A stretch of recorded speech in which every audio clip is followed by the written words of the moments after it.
ಯಾಕಂದ್ರೆ ಸೀನಿಯರ್ಸ್ ಬಹಳ ಜನ ಇದಾರಲ್ಲ, ಹಾಸನದ ಬಗ್ಗೆ ಅವರು ಸೀನಿಯರ್ ಇದ್ದಾರೆ. ಹಾಸನಕ್ಕೂ ಸಚಿವ ಸ್ಥಾನ ಸಿಗ್ಲಿ ಅನ್ನುವಂಥದ್ದು ಒತ್ತಾಯ ಸಾಕಷ್ಟು ಎಲ್ಲಾ ಕೇಳಿ ಜಿಲ್ಲೆಗಳಿಗೂ ಸಿಗಬೇಕು ಅಂತ ನಾನು ಹೇಳ್ತೀನಿ ಅಲ್ವಾ. ಅಷ್ಟೊಂದು ಇಲ್ವಲ್ಲ ಸರ್ ಸಚಿವ ಸ್ಥಾನ? 33 ಇದೆ ಎಲ್ಲ ಜಿಲ್ಲೆಗಳಿಗೂ.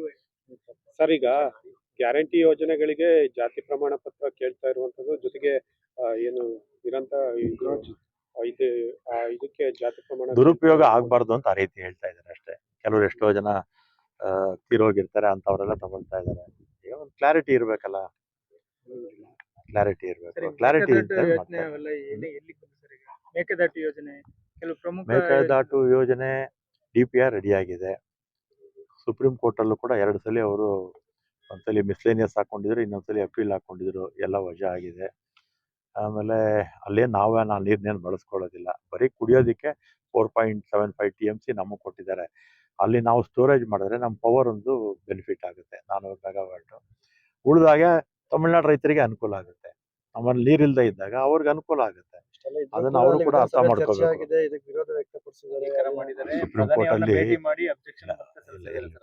ಸುಪ್ರೀಂ ಕೋರ್ಟ್ ಅಲ್ಲಿ ಮಿಸ್ಲೇಷನ್ ಹಾಕಿದ್ರು, ಫಸ್ಟ್ ವಜಾ ಆಯ್ತು. ಆಮೇಲೆ ಅದ್ರ ಮೇಲೆ ಅಪೀಲ್ ಹೋದ್ರು, ಅದು ವಜಾ ಆಯ್ತು. ಆಮೇಲೆ ನಾವು ಸ್ಟೋರೇಜ್ ಮಾಡಿದ್ರೆ ಅವ್ರಿಗೆ ಬೆನಿಫಿಟ್, ನಮಗೆ ಪವರ್ ಸಿಗುತ್ತೆ, ಬೆಂಗಳೂರು ನೀರು ಸಿಗುತ್ತೆ 4.75 TMC. ಉಳಿದಾಗ ನಮ್ಗೇನು 1 ಎಕರೆ ನೀರು ನಾವು ಇದಕ್ಕೆ ವ್ಯವಸಾಯಕ್ಕೆ ಬಳಸೋಕೆ ನಮ್ಗೆ ಅವಕಾಶನೇ ಇಲ್ಲ. ಡೆಡ್ ಎಂಡ್ ಕೊನೆಯಲ್ಲಿ ಇರೋದು ಆ ಡ್ಯಾಮ್, ಅದು ಕಟ್ಟಿದ್ರೆ ನಾವು ಕಾನೂನಾತ್ಮಕವಾಗಿ ಹೇಳ್ಕೊಂಡು ಹೋಗ್ತೀವಿ ಸರ್. ನೀವು ನಿಮ್ಮ ಮಿತ್ರ ಪಕ್ಷ ಇದ್ದೀರಿ ತಮಿಳ್ನಾಡಲ್ಲಿ, ನೀವೇ ಮನವೊಲಿಸುವಂತ ಪ್ರಯತ್ನಗಳಾಗುತ್ತಾ? ಮಿತ್ರ ಪಕ್ಷ ಬಿಜೆಪಿಗೆ NDMK ಎಲ್ಲ ಮಿತ್ರ ಪಕ್ಷ ಇತ್ತಲ್ಲ ಹಿಂದೆ, ನಮ್ಗೆ ಎಲ್ಲರೂ ಮಿತ್ರರೇ. ಸರ್, ಎತ್ತಿನಹೊಳೆ ಯೋಜನೆದು ಆಲೂರು ಭಾಗದಲ್ಲೇ ಈಗಾಗಲೇ ಕೆಲವು ಸಿಮೆಂಟ್ ನಾಲೆ ಎಲ್ಲ ಕುಸ್ಕೊಂಡು ಬಿದೋ ಇದೆ, ಅದ್ರ ಬಗ್ಗೆ ತಮ್ಮ ಗಮನಕ್ಕೆ ಹೇಳ್ತೀನಿ. ಆತರ ಏನಾಗಿದ್ರೆ ಇಲ್ಲೇ ಚೀಫ್ ಇಂಜಿನಿಯರ್ ಹೇಳ್ತಾರೆ. ಏನಿಲ್ವೇನಪ್ಪ, ಏನಾಯ್ದ್ರೆ ಇದ್ರೆ ಮಾಡ್ತಾನೆ. ಏನಾದ್ರೆ ಕಡಿಮೆ ಆಗಿದ್ರೆ ಆಕ್ಷನ್ ತಗೊಳಕ್ ಹೇಳ್ತೀನಿ. ಆಲೂರು ಭಾಗದಲ್ಲಿ ತುಂಬಾ ಕಡೆ ಬಿದ್ದಿತ್ತು, ಆ ಕಡೆ ಈ ಕಡೆ ಕೆನಲ್ ಕಾಂಕ್ರೀಟ್ ವಾಲ್ ಹೇಳ್ತೀನಿ, ಮಾತಾಡ್ತೀನಿ. ಯಾರಾದ್ರೂ ಕಳಪೆ ಕೆಲಸ ಮಾಡಿದ್ರೆ ಅವ್ರ ಮೇಲೆ ಆಕ್ಷನ್ ತಗೊಳಕ್ಕೂ ಹೇಳ್ತೀನಿ. ಸರ್ಕಾರದ ಖಜಾನೆ ಖಾಲಿ ಆಗಿದೆ, ಹಂಗಾಗಿ ಗ್ಯಾರಂಟಿ ಯೋಜನೆ ಪರಿಷ್ಕರಣೆ ಮುಂದಾಗಿದೆ ಅಂತ ಹೇಳಿ ಇದೇ ಕಾರಣಕ್ಕಾಗಿ ಟ್ವೀಟ್ ಮಾಡಿದ್ದಾರೆ. ಆರ್ ಅಶೋಕ್ ಅವರು ಮನೆ ಮನೆಗೆ ಏನ್ ಭೇಟಿ ಕೊಡ್ತಾ ಇದ್ದಾರೆ? ಎಲ್ಲಿಲ್ಲ, ಈಗ 0.8 ಕ್ಲಿಯರ್ ಆಗಿದೆ. 0.8 ಅಷ್ಟೇ ಇರೋದು. 3 ಕಿಲೋಮೀಟರ್, ಒಟ್ಟು 153 ಕಿಲೋಮೀಟರ್. ಅದರಲ್ಲಿ 252 ಕಿಲೋಮೀಟರ್, ಅದರಲ್ಲಿ 220 ಕ್ಲಿಯರ್ ಆಗಿದೆ, 23 ಆನ್ಗೋಯಿಂಗ್ ಇದೆ. ಉಳಿದ 9 ಎಕರೆನಲ್ಲಿ 6 ಎಕರೆ ಫಾರೆಸ್ಟ್ ಇತ್ತು, 3 ಎಕರೆ ಪ್ರೈವೇಟ್ ಲ್ಯಾಂಡ್ಸ್. ಅದು ಇದೊಂದು ಇಶ್ಯೂ ಇತ್ತು. ಇದೊಂದಾದ್ರೆ ಎಲ್ಲ ಕ್ಲಿಯರ್ ಆಗಿದೆ. ಎಷ್ಟು ದಿನದಲ್ಲಿ ಇದು ಅಂದಾಜು? ಈಗ ನನ್ನ ಒಂದು ಕ್ಯಾಲ್ಕುಲೇಷನ್ಸ್, 1 ತಿಂಗಳಲ್ಲಿ ಸರ್ಕಾರಕ್ಕೆ ಜಿಲ್ಲಾಧಿಕಾರಿ ರಿಪೋರ್ಟ್ ಬಂದ್ಬಿಟ್ರೆ, ಒಂದು ಕ್ಲಾರಿಟಿ ಬಂದ್ರೆ, ಈಗಾಗಲೇ ರೈತರಿಗೆ ಶಾಸಕರು ಈ ಭಾಗದ ಮುಖಂಡರೆಲ್ಲ ಹೇಳಿದ್ದಾರೆ, ಅವ್ರಿಗೆ ಹಣ ಕೊಟ್ಬಿಟ್ರೆ ಅವ್ರು ತಕ್ಷಣ ಬಿಟ್ಕೊಡ್ತಾರೆ. ಆಮೇಲೆ ನಮ್ಗೇನಂದ್ರೆ ಮಳೆಗಾಲ ಬರುತ್ತೆ, ಸ್ವಲ್ಪ ಬೇಗ ಇದು ಪೊಸಿಷನ್ ಕೊಟ್ಬಿಟ್ರೆ ನಮ್ಗೆ ಕೆಲಸ ಮಾಡಕ್ ಚೆನ್ನಾಗಿದೆ.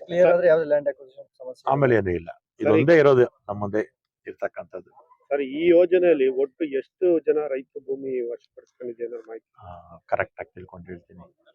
ಯಾಕಂದ್ರೆ ಪೈಪ್ ಲೈನ್ ಹಾಕಿರೋದು, ಚಾನಲ್ಸ್ ನಿಮ್ಮ ಟೋಟಲ್ ಪೂರ್ತಿ ಎಷ್ಟು ರೈತರದ್ದು ಅಂತ ಪೂರ್ತಿ ನೋಡಿ ಇವ್ರ ಹತ್ರ ಇರುತ್ತೆ, ಕುಲ್ಕರ್ಣಿ ಅವ್ರ ಹತ್ರ. ಸರ್, ಈಗ ಜೂನ್ ತಿಂಗಳಿಂದಲೇ ನೀರ್ ಎತ್ತಬೇಕಾಯ್ತು ಸರ್, ಈ ಸಲ ಮಳೆನೂ ಇಲ್ಲ, ಈ ಕಡೆ ಕಾಮಗಾರಿನೂ ಕಂಪ್ಲೀಟ್ ಆಗಿಲ್ಲ.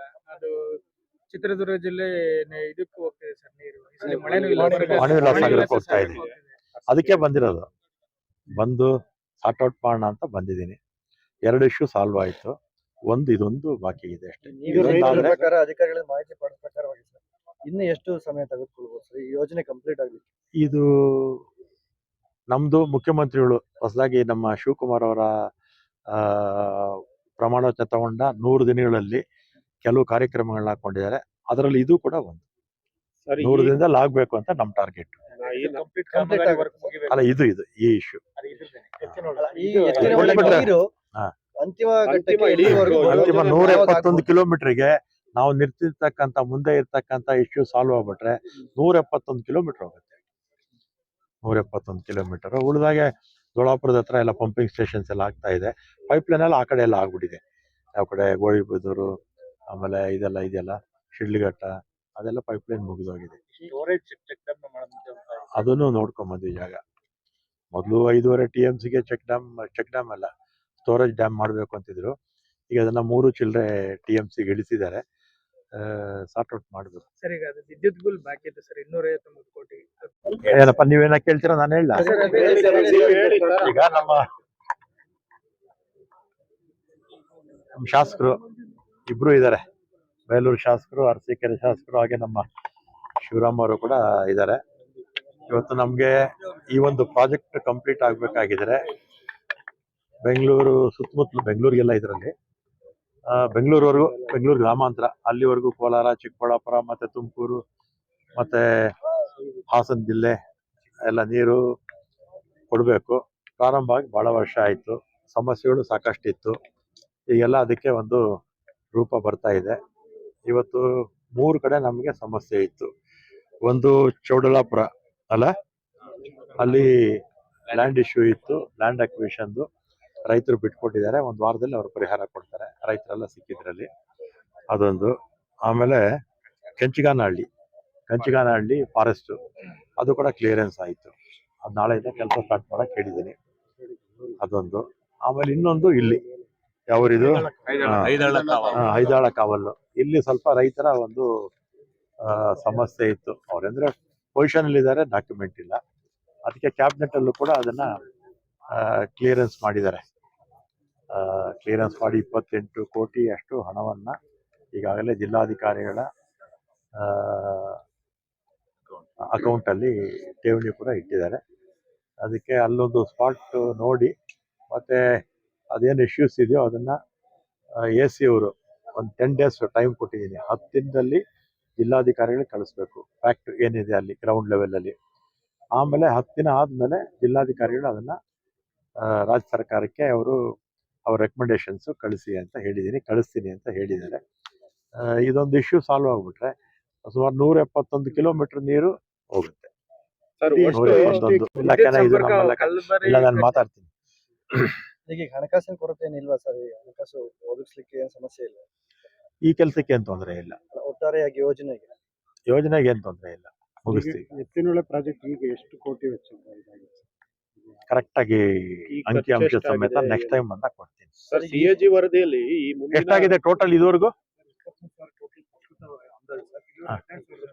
ಈಗ ಎಷ್ಟು ಖರ್ಚು ಮಾಡಿದೀವಿ?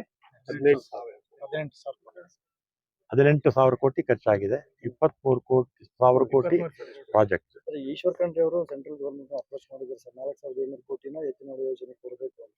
ಅದು ಹಿಂದೆ 2022ರಲ್ಲಿ ಬೊಮ್ಮಾಯಿ ಅವರು ಚೀಫ್ ಮಿನಿಸ್ಟರ್ ಆಗಿದ್ದಾಗ ಕೇಂದ್ರ ಸರ್ಕಾರ ಘೋಷಣೆ ಮಾಡಿದ್ರು, ಇದು ಸೆಂಟ್ರಲ್ ಪ್ರಾಜೆಕ್ಟ್ ಅಂತ ಕನ್ಸಿಡರ್ ಮಾಡ್ತೀವಿ ಅಂತ ಹೇಳಿ ಬಜೆಟ್ ಅಲ್ಲೇ ಓದಿದ್ರು. ನಿರ್ಮಲಾ ಸೀತಾರಾಮನ್ ಅವರು ಇರಬೇಕು, 5,300 ಕೋಟಿ.